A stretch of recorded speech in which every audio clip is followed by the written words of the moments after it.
Today is the second day of October in the year of our Lord 2014.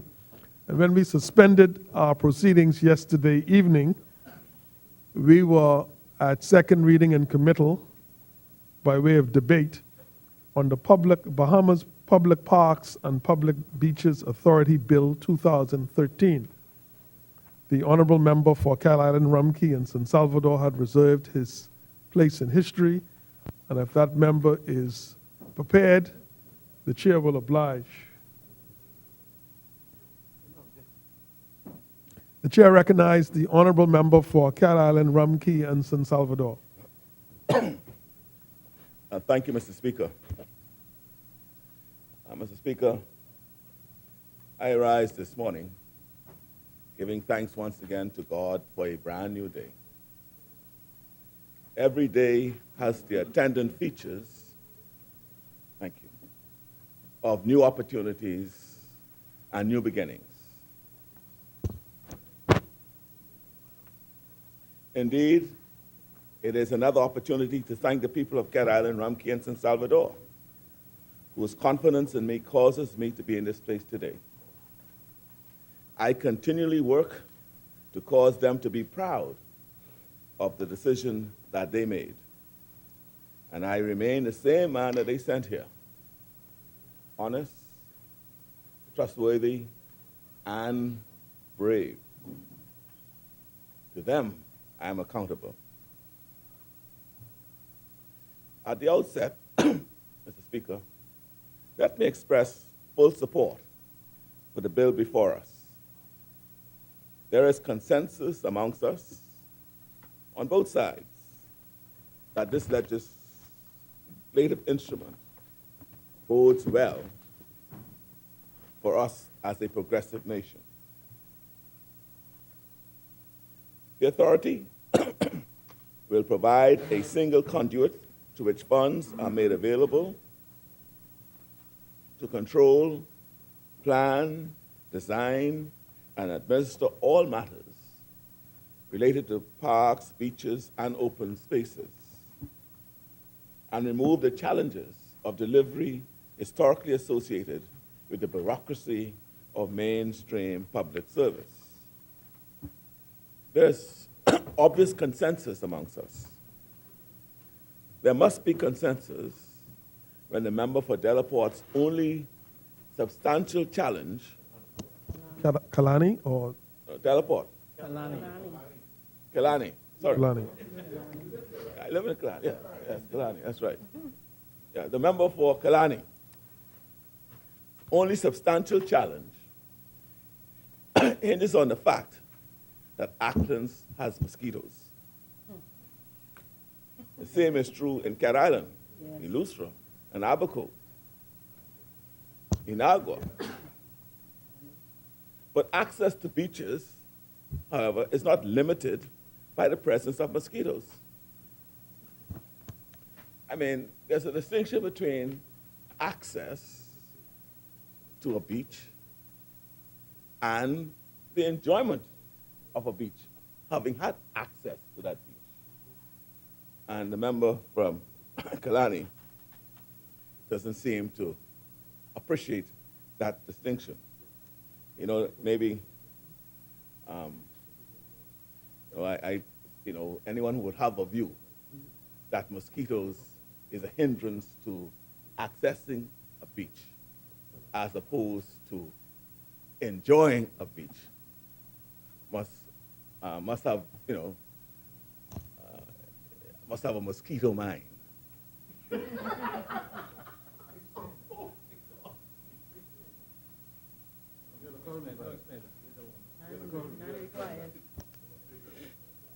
The member for Cat Island, member for Central, rose on a member for Central. Mr. Speaker, I find the utterance of the member for Cat Island and Salvador offensive. He need not seek to degrade a member in order to make a point. And for him to suggest that the member for Kalani has a mosquito brain, I think is degrading. I'm sorry, for him to suggest that the member for Kalani has a mosquito mind is degrading and unbecoming of a member of this honorable House, Mr. Speaker. Thank you, Honorable Member for Cat Island Rumkey. The member for Central takes issue with it, and the chair concurs. The chair concurs that mosquito mine suggests a degrading aspersion or a degrading. It's No, I mean, the fact that a person may have the mind of mosquito doesn't mean that the person is in any way degraded.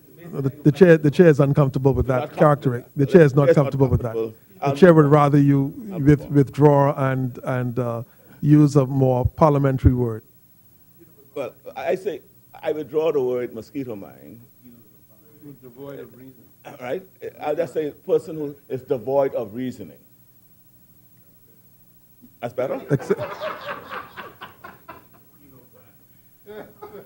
I always thought it was synonymous, Mr. Speaker, and I'm mistaken to believe that mosquito mine and devoid of reasoning are not synonymous. So if it is not, I thought it was, I will just use the more acceptable term, devoid of reasoning.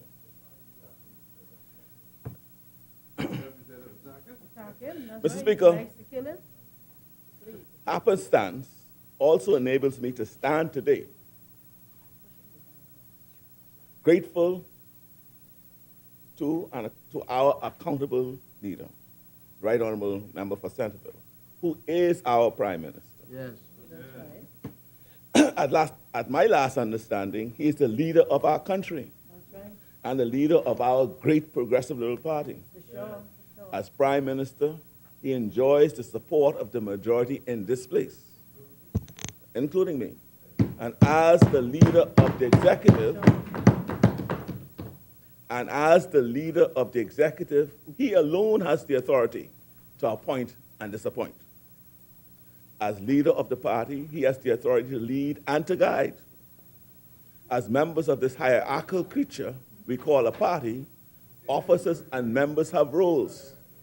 When all of us know and play our roles, this machine becomes a thing of beauty. Mr. Speaker, I'm constrained to send my contribution to this important debate on the clarification of issues raised last night by the member for Fort Charlotte. The first is in respect of the airport gateway project. It is ironic that this event has been occasioned by a question that this member previously answered truthfully in this place. Time gave me the opportunity to secure the questions and the answers. And with your permission, I will read the same again. This question was number 7, was answered on the 14th of May, 2014. The questions were asked by Dr. Human Minnis, the Member of Parliament for Kalani, and it was directed to me. Will the Minister kindly inform this Honorable House as to the exact amount allotted and paid for the airport gateway landscaping? Question. This is what the question was. Will the Minister kindly inform this Honorable House as to the exact amount allotted and paid for the airport gateway landscaping? Answer by me. Sir, the government of the Bahamas did not award a contract for the landscaping works along the airport gateway. The government of the Bahamas awarded the contract for the airport gateway project to CCA Civil Bahamas Limited. The landscaping component of the project was subcontracted by CCA Civil Bahamas. That's the answer. Question and the answer. Will the Minister kindly inform this Honorable House of the name of the person to whom the contract was issued? Yes, sir. CCA Civil Bahamas Limited. Subcontractor for the landscaping works was D&T Nursery and Landscaping Limited. Will the Minister provide a copy of the contract and tender documents for the landscaping. Sir, the government of the Bahamas did not award a contract for the landscaping works along the airport gateway, JFK, and therefore not in a position to provide a copy of the contract. Mr. Speaker, all right, now, Mr. Speaker, this administration inherited that contract. When we came to office in May 2012, this contract had been executed and the works are about to begin. We had no hand in the terms and conditions of that contract. Mr. Speaker, I dare say, some of the terms and conditions of that contract would be terms and conditions that I would not have recommended my government or our government to agree with. We would have approached it much differently. Much differently. Right? Much differently. And Mr. Speaker, I will return to the airport gateway in due course again. See, I accept that the airport gateway landscaping is less than desirable. It's less than desirable. And that the maintenance of what is there has been less than desirable. But Mr. Speaker, this government was bound by the contract that we met in place. We have been, since the Prime Minister himself has engaged himself, because we are distressed and have been stressed for quite a while over the aesthetic of the landscaping of the airport gateway. And despite our efforts, right, we have still not had the time to correct it all. Renderings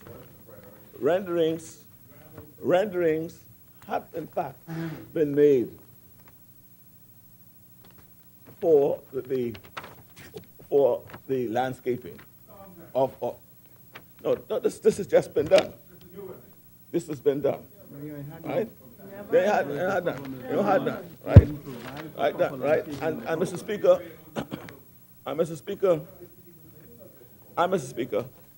and we have been in negotiations for over the last 9 months to ensure that the contractor lives up to its obligations. And yes, Mr. Speaker, I have been cleaning the verges and the medians when it got out of hand, as it were.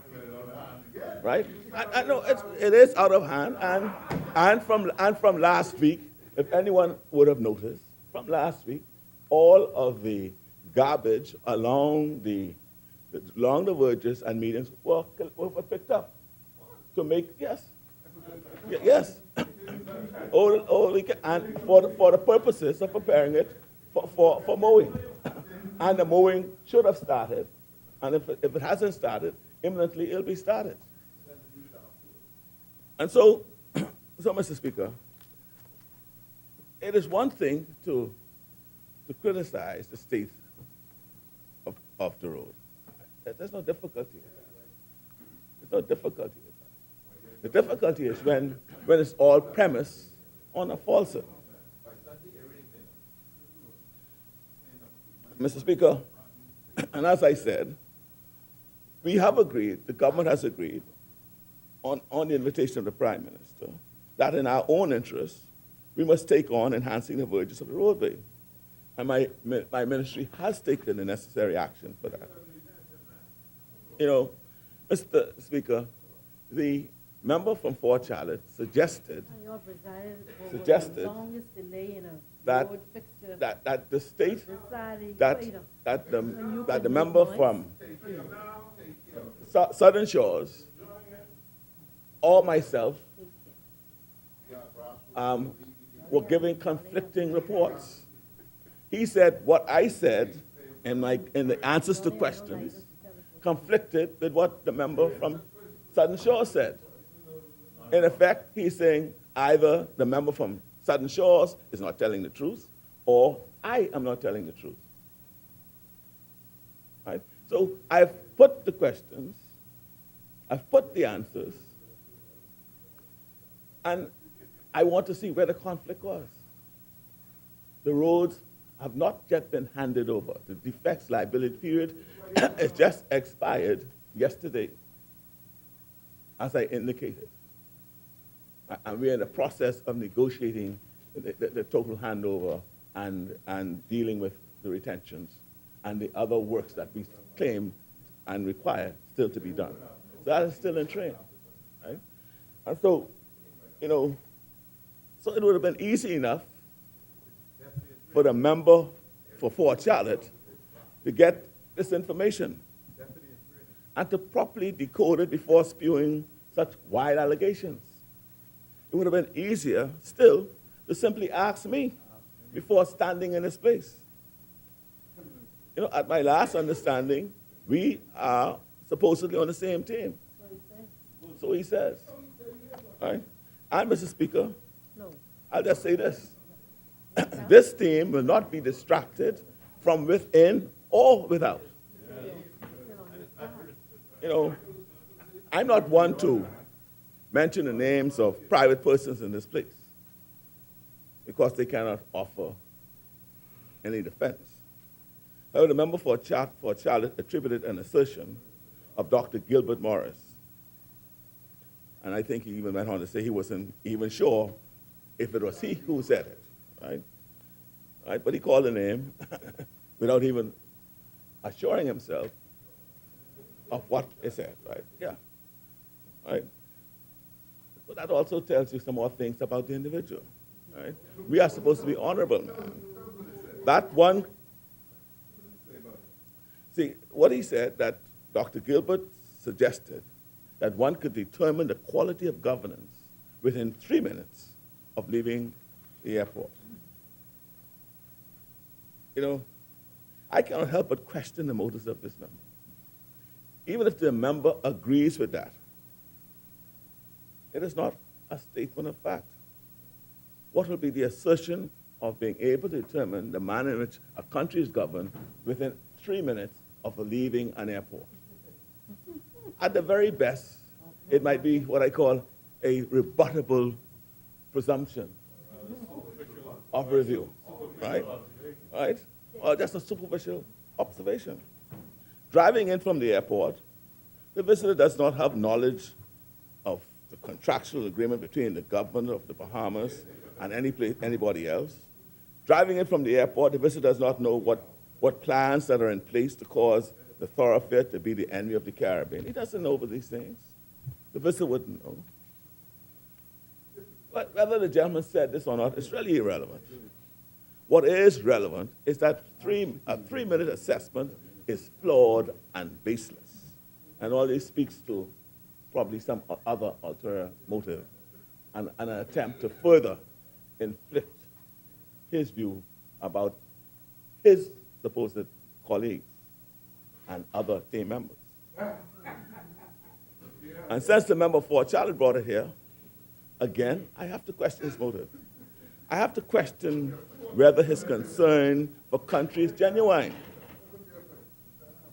I have to question that. I have to question whether he considers himself to be part of this team. If he consistently says that he is, but his actions tell a different story. I have to do that. Right? For example, to pit the member from Southern Shores and ourselves as contradicting each other, as one of us not telling the truth. And he could have easily verified that statement of fact by just coming here to Parliament and finding what the questions that were specifically asked, see what the answers were, and then decide from that basis what view he would take of it. Right? Because if he read the questions, heard what was said, I mean, it's baseless for him to suggest those things, to come to such conclusions. And so, right? And so, Why y'all just don't take him? you know, I mean, for a person, yeah, but you know, talking with that, yeah, for clarity, Mr. Speaker, the member for Fort Charlotte, let me say, the member for Fort Charlotte has more than once, for more than once, the member for Fort Charlotte has referred to his seat as this side, meaning the side opposite. But no, our team comprises this side and half of that side. But that is only because our team won such a large majority. I have not seen the confusion from the other members of our team, though. All of us have had the occasion, Mr. Speaker, to disagree. But that disagreement should not foster animosity. Spoken words have power and define you.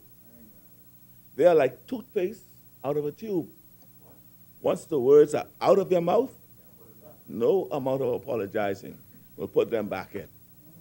Once out, you can no longer hide from your words or the truth of who you are. All of us will do well to remember that. All of us should think. All of us should think before we speak. Secondly, Mr. Speaker, the member for Fort Charlotte also insinuated that the establishment of the Parks and Beaches Authority will disadvantage current employees of the Roads and Parks Division.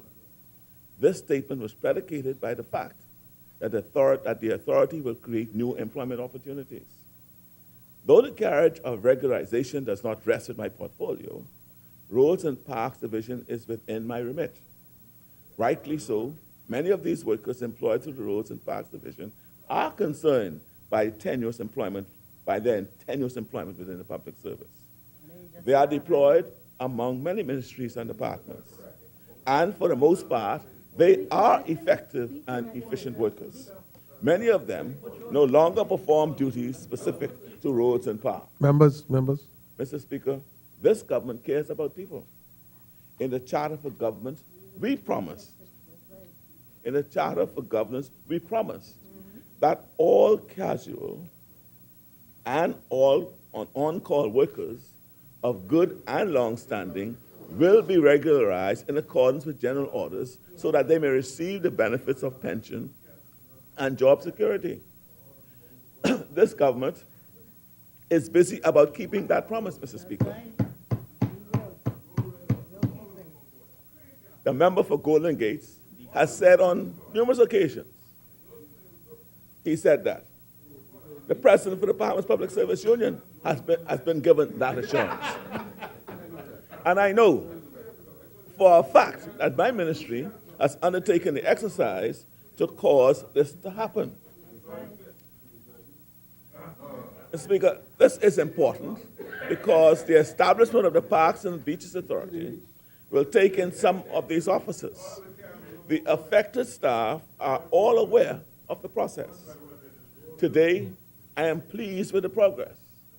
While the process is in play, I know that the affected workers are grateful to be employed. Those who are working in critical roles elsewhere in the public service will remain where they are. Others will go with the authority, retaining all benefits. The shortfalls in staffing will be filled through new employment. Mr. Speaker, there's no need, therefore, to engage in fear-mongering. We are a government that cares. Promises made, promises kept. It is as simple as that. The final thing to which I will respond to, in a courteous way, is to Fort Charlotte's allegation that the matter concerning the member for Bamboo Town is caught up in a power struggle, geared toward removing our Prime Minister from his position of leadership. That is a serious assertion. Serious and baseless. But again, this reminds me of the toothpaste from the tube. Yeah. Earlier in my contribution, I defined the basic relationships between the party and government. In each instance, the requirement for good team dynamics is essential. Here, we can take an example from the lower animals, in particular, the goose, that many call silly. The truth about the goose is quite the contrary, and studies have proven it. When you see geese flying along in a V formation, you might consider what science has discovered as to why they fly that way. As each bird flaps its wings, it creates an uplift for the bird immediately following. By flying in V formation, the whole flock adds at least 71% greater flying range than if each bird flew on its own. The first lesson we learn here is that people who share a common direction and sense of unity can get where they are going more quickly and easily because they are traveling on the thrust of one another. That's right. When a goose falls out of the formation, it suddenly feels the drag and resistance of trying to go it alone and quickly gets back into formation to take advantage of the lifting power of the bird in front.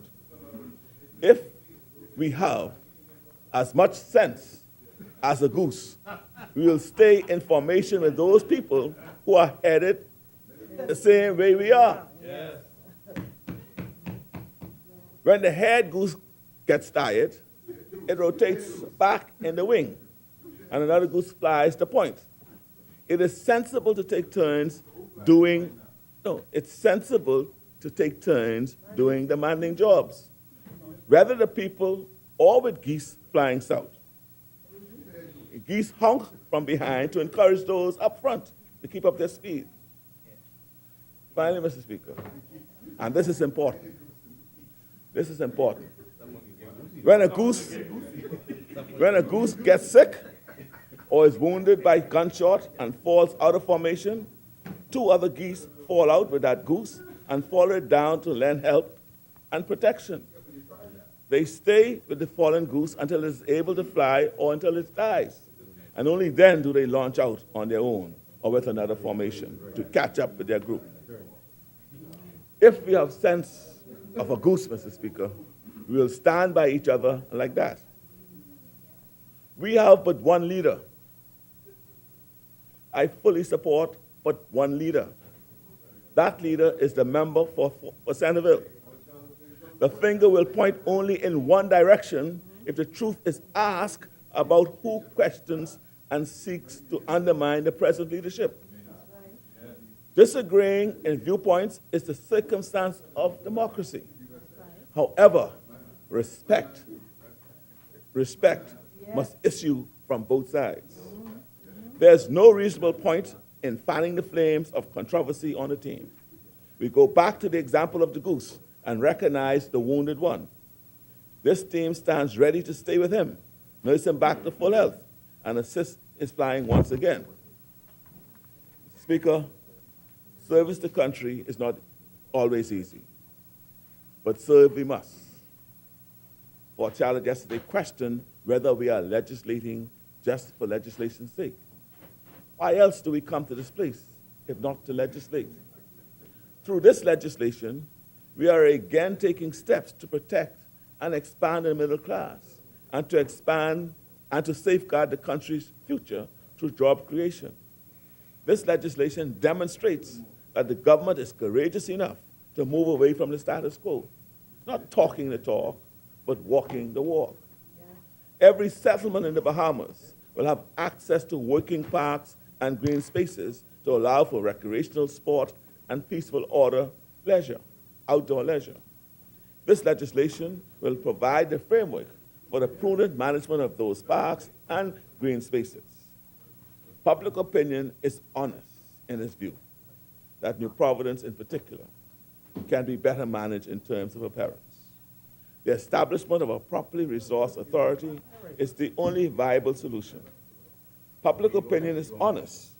However, indiscriminate dumping, careless littering, and the irresponsible mindset of too many people compound the challenges of government.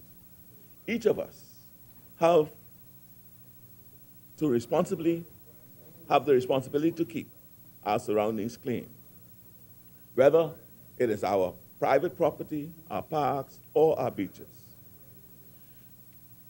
Mr. Speaker, as I conclude, I'm reminded of and agree with Albert Einstein's assessment that nothing truly valuable can be achieved except by the unselfish cooperation of many individuals. We are but one Bahamas, Mr. Speaker. We must together build it, not for our sakes, but for the sake of our children and theirs. Mr. Speaker, you know, today the gospel lesson the gospel lesson of today is from Matthew chapter 18, verses 1 through 5 and 10. That speaks about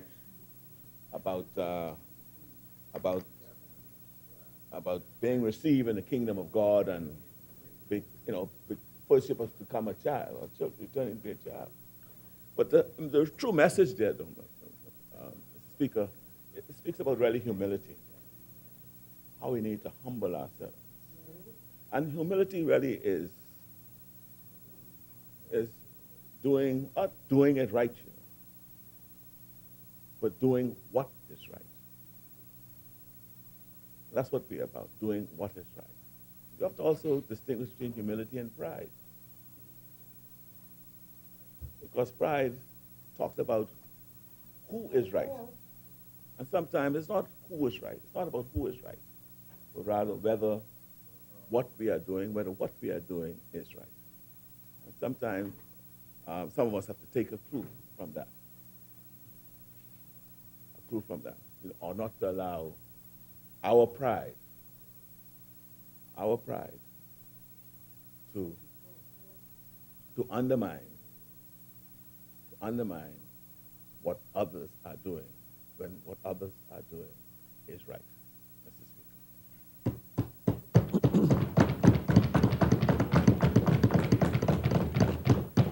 Thank you, Honorable Member.